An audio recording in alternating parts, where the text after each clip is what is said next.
Soy Rekaimakosai Pakasareni Kaisa. Welcome. Soy Retapakasareni Nanamakai Kesareni Nakaisesi. May this transmission serve you well. Soy Retapakasareni Nanamakai Kesitaka. May this transmission help you remember. Soy Retapakasareni Nanamakai Kesireni Nakasi. To hear everything and nothing at the same time. Soy Rekakasareni Nanamakai Kesinanakaisesi.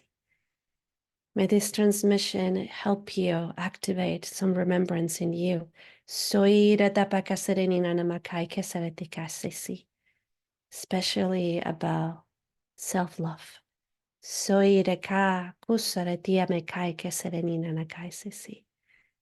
Welcome. It's an honor to be here with you.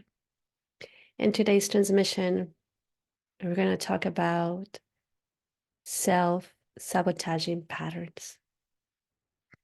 But before we go into it, I invite you to take a couple breaths with me. Feel free to close your eyes if that feels safe for you, or you can just gaze at one point in front of you, just gently, with the eyes relaxed. Let's take a deep inhale through the heart space. And as you exhale, exhale through the mouth, sinking into you. Inhale through the heart, trusting this powerhouse of yours. And exhale, sinking in into deeper presence in your body. Good, a couple more times, inhaling through the heart space. Exhaling, be here with your body. One last time, inhale deep through the heart. Holding the breath and begin to relax the muscles. Begin to soften the throat, soften the shoulders, the yoni, the diaphragm, the navel. Exhaling, being here in presence with yourself. Go back to normal breathing. Feeling the space around you and the space within you. Allowing the channels to open to receive what you're meant to hear today, whether it is through words or in the space between words. Giving yourself permission to be in that flow and be that channel that you are.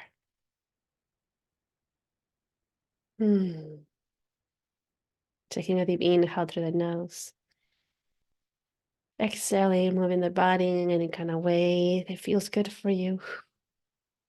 If you close your eyes at your own time, begin to open them, or feel free to keep the eyes closed if that feels good for you.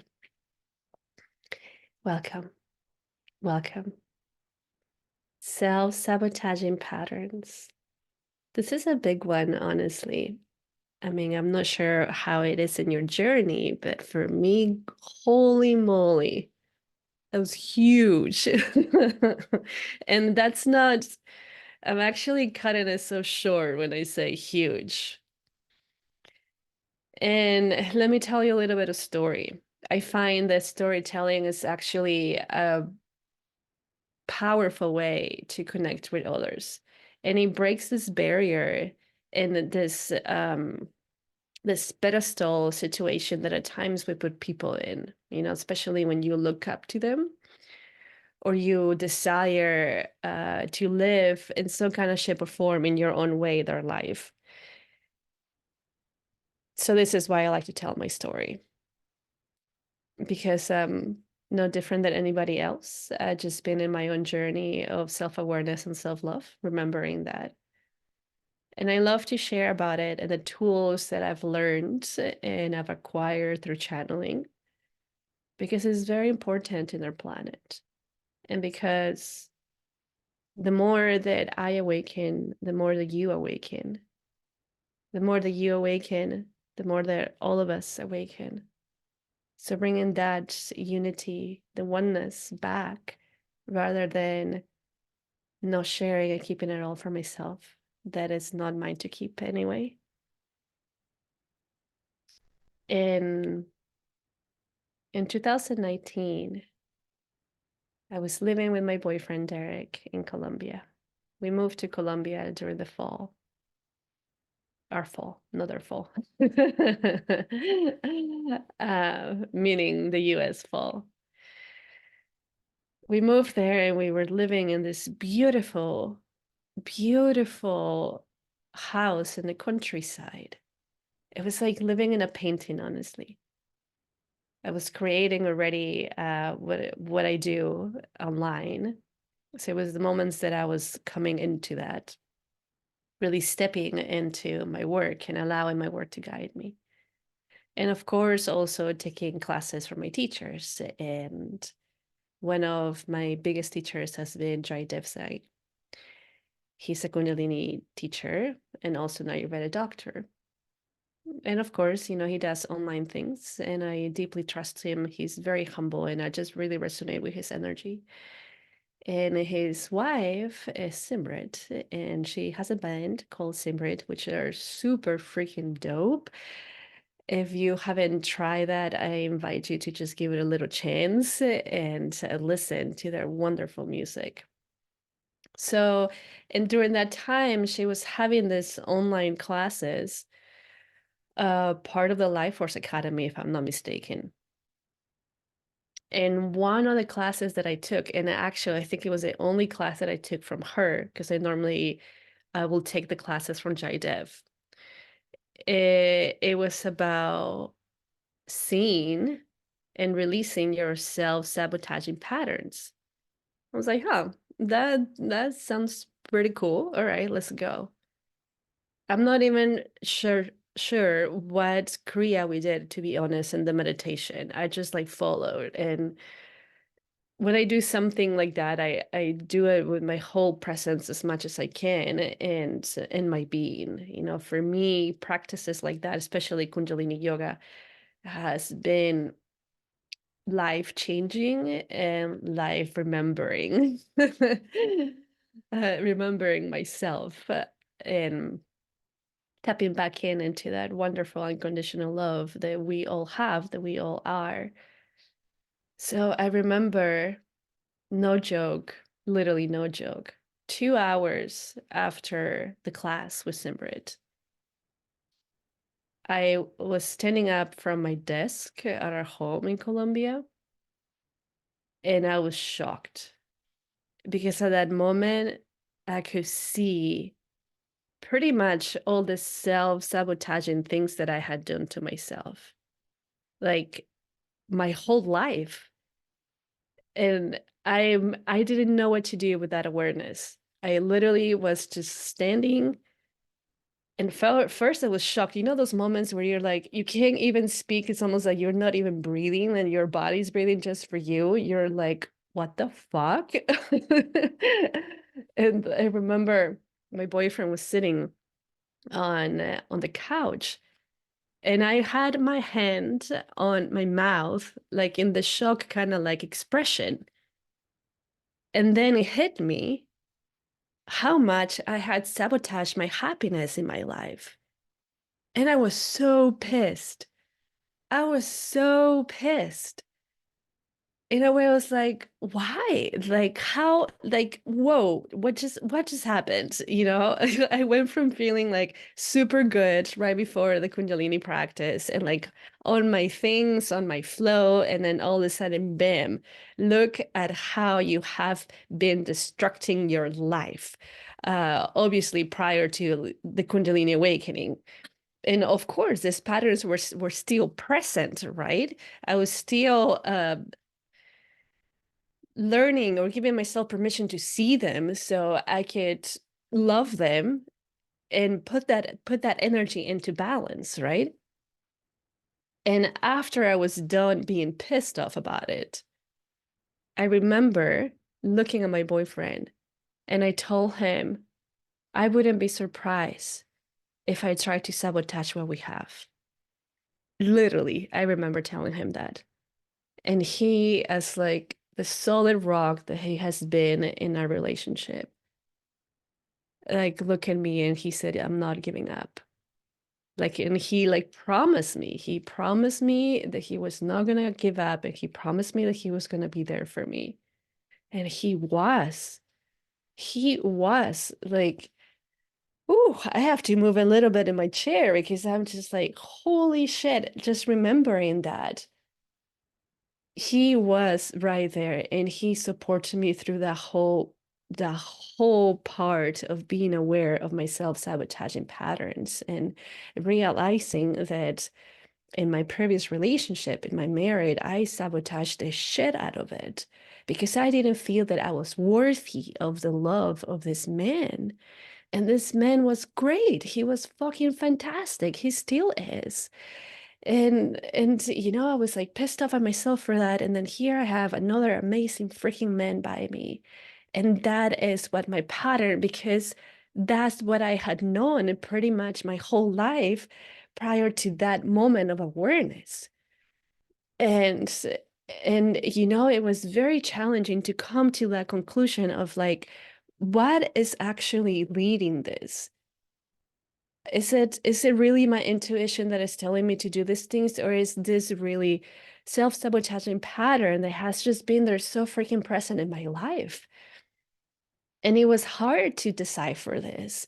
It was super challenging to just really come to my center because in the front of my awareness, it's like you are a self-sabotaging person, period. That's what you do. That's what you've been doing, right? So it was like, okay, so if I do this, am I still like in my pattern? If I do this, am I not? Like what is my pattern and what is not my pattern?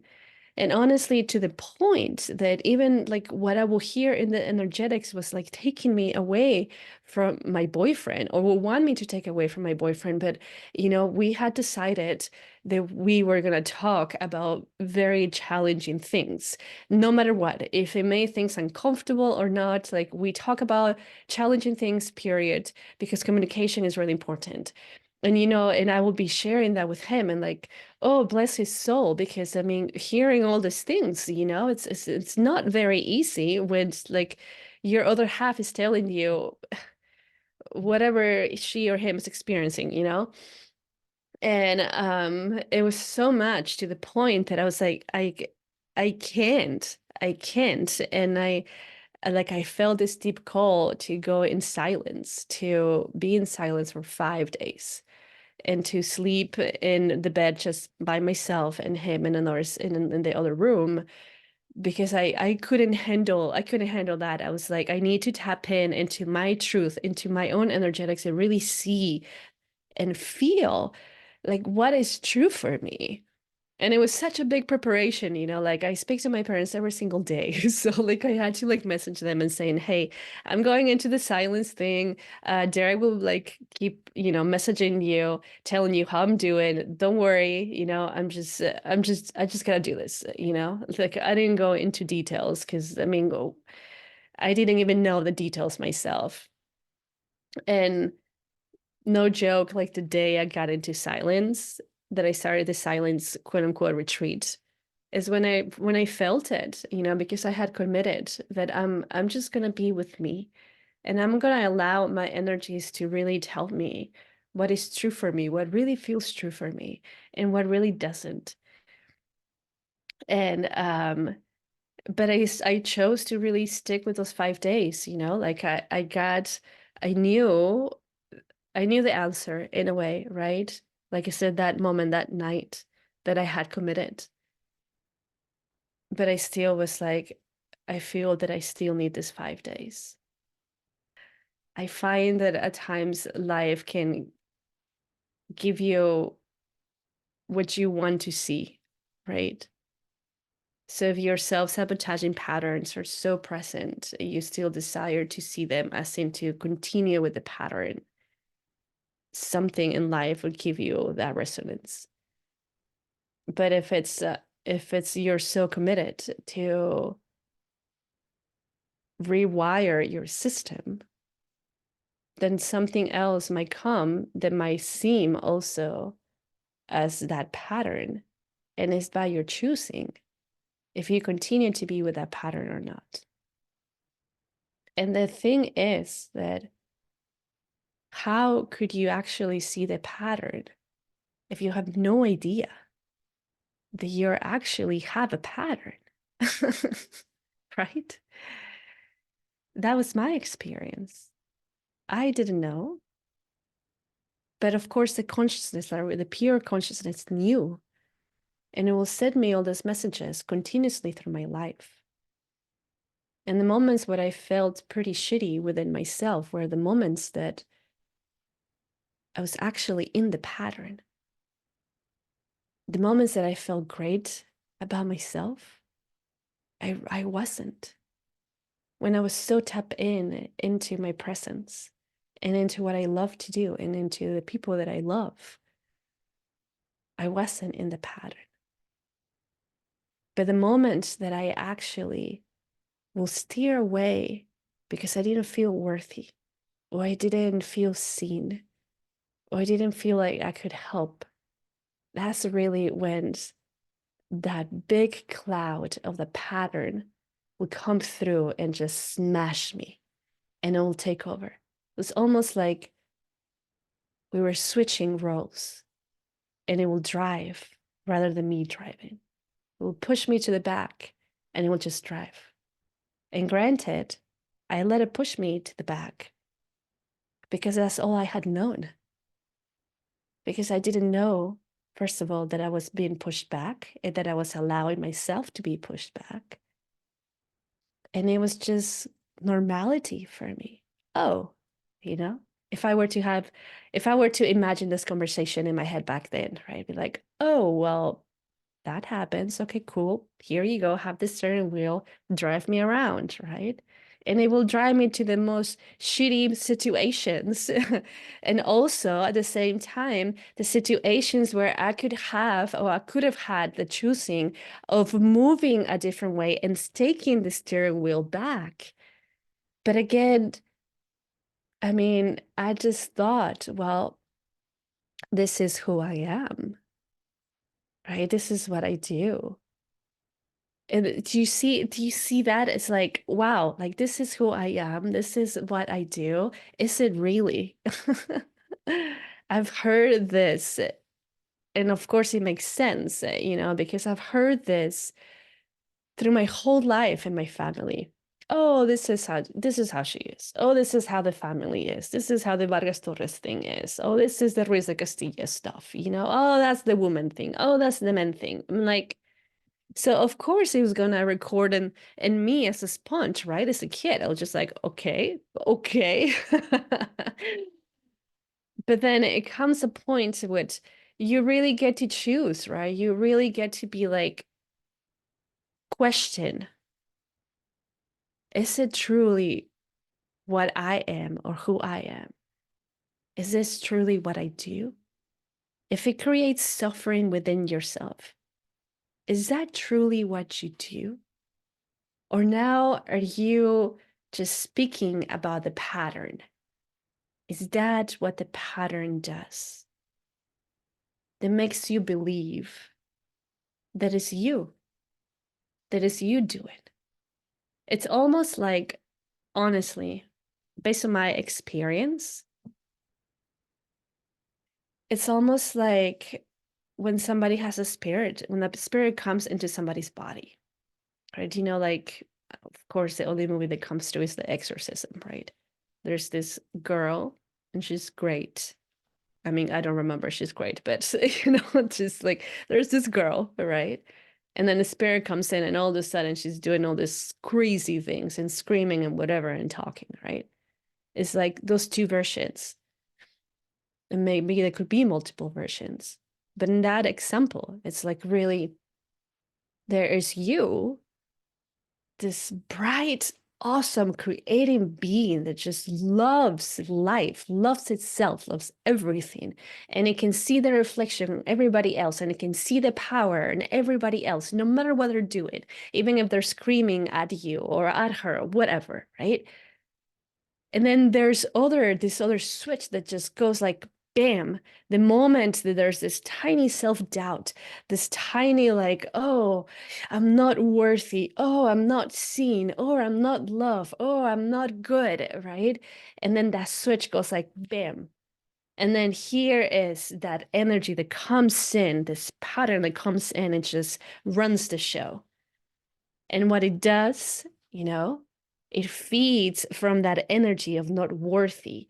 It feeds from that energy of like not good enough, not loved enough, not seen in love, and all that deep pain and sorrow that you have been carried that perhaps wasn't just yours, right? Perhaps it was like passed along from your mom or your dad or who knows, the collective, right?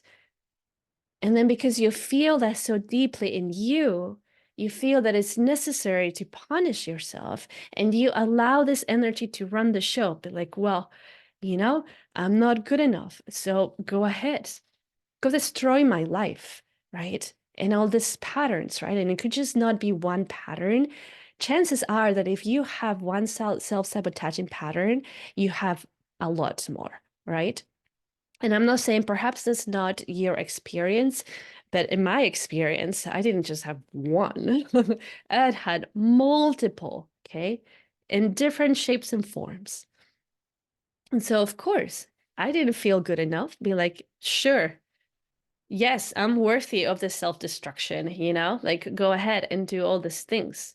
And I sat watching me, right, what I believed was me destroying things that I loved and not finishing things when I normally do finish things.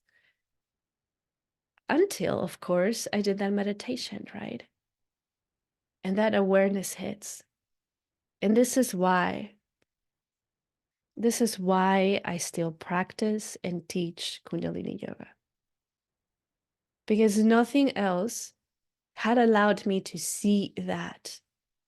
And perhaps was out of my lack of intention when doing practices. And this is why, of course, like I do it and I tell my clients and my students, intention is your access point. It's so important to be clear in your intention and to feel it really deeply. So important. However, like I was saying, I couldn't see that before. Maybe I wasn't ready to see it. But through one practice, 1 2 hour session of Kundalini yoga that was literally directed towards seeing and releasing self-sabotaging patterns, I saw it and I surrendered to that. And it took me into this wonderful journey to see these patterns. And the greatest pattern that I had, it was destroying myself. And I did that in many shapes, many different things I did. And one of the biggest ones, of course, was bulimia and anorexia. I hated myself. And, you know, hatred is not a light word. I hated myself deeply, deeply, deeply, deeply. I wanted to change everything about me. I wanted to end my existence. Again, I didn't feel worthy. So this is why when the cloud and energy of the anorexia and bulimia will kick in, I'll be like, sure, go ahead, drive. I'll just be here, feeling all the sorrow, feeling all the yuckiness inside of me, because I believe that I was worthy of that. I was worthy of that. Which, of course, it was a pattern that it was not easy to let go. And even in the moments where I'll be purging, I will be conflicted in my mind, knowing it that that wasn't healthy, and wanting to convince myself and my actions of not placing my hands in my mouth to throw up. But then this pattern, this energy was so intense and so big and so convincing that somehow I would just find myself doing it. And in the moment, still being like, I shouldn't be doing this. But it was almost like I had no control whatsoever. See how deep this goes and how this energies could really deeply run the show. Even when you don't want to be in it, but it has been your condition for so long, how do you get to stop that? That takes a lot of discipline and a lot of committing, and a lot of like, even if you want to, like turning around, even if you don't know how to turn around, still try to turn around and eventually you will do it. Even in the voices right there, you're like, no, no. Goodness, it was very challenging. Very challenging. And again, it was in Colombia. Thank you, my dear Colombia. Where I released the root of this, of the bulimia and anorexia thing. And from there, it was the journey was much easier. And I could catch when the pattern will want to come into my mind. Be like, I'm not going there again. Thank you very much. I'm not there anymore. I'm not that person. I've been falling in love with myself, and I really love this version of me. Not the one that is constantly like punishing herself over and over and over again. So this transmission came through while I was relaxing and releasing, actually. And it was very important. This needs to be shared in the podcast because a lot of us, perhaps all of us, carry some kind of self-sabotaging pattern. A lot of us go through that journey. Or how do I put the boundaries so these energies don't come through? How can I tap into my strength? And one of the things that I feel called to share, and this is part in one of the books from Don Miguel Ruiz that I've been reading. I think it's like the fifth agreement. If you continue doing the same things, nothing is going to change. If you want to change something, you must do something different, right? And for me, that was discipline. And I know discipline is the core of everything. If you don't have discipline in your life could be chaotic. With discipline, everything comes and falls into place, perhaps slowly but surely. And it has done it in my life. My discipline is my practices. And through that, I realized that, of course, I needed a discipline in my business and a discipline in my relationships.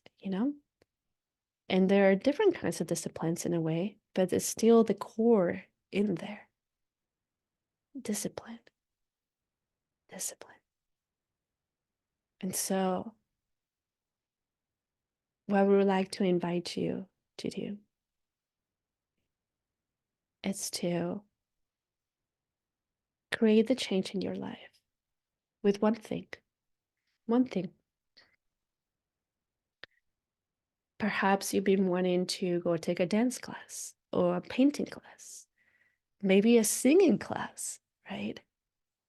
What if you gave that one thing that hasn't been popping in your field a chance? And that is giving yourself a chance. How would that be different, right? Going back into what Don Miguel Ruiz says. If you want to change something, you got to do something that you normally don't do.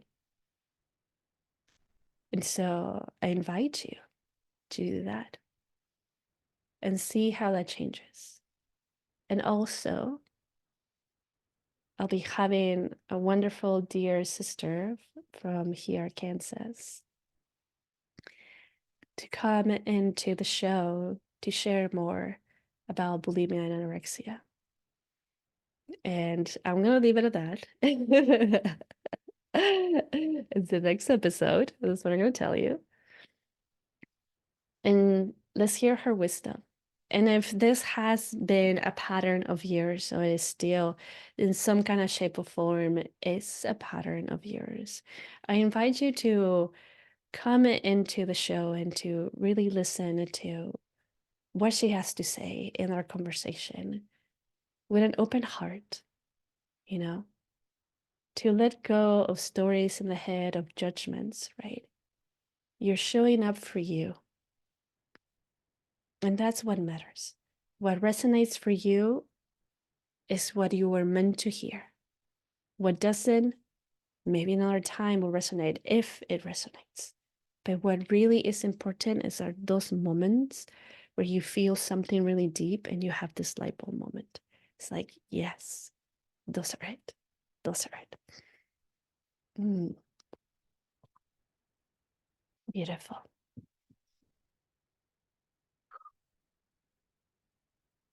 Let's come back to the breath. Inviting yourself to close your eyes if that feels safe. Come back to you. And then feel what really felt powerful for you during this transmission. And feel that in your heart space, in your womb, perhaps in your throat. Inhaling through the heart. Exhaling, sinking into you. Coming back to yourself. Inhaling through the heart. And deep exhale. Beautiful. Inviting gentle movements in the body. Maybe a stretch that feels good. Thank you. I appreciate so much your presence, your support. And if this really touched you deeply, if this transmission helped you in some kind of shape or form, I invite you to share with others. This is how we spread love. Sharing little nuggets of wisdom, of inspiration, of love to others. So then something within themselves can awaken too, and they can come back to their remembrance that we are it, that you are it. Gracias, gracias, gracias. Sulpike. I'll see you next time. Ciao, peace.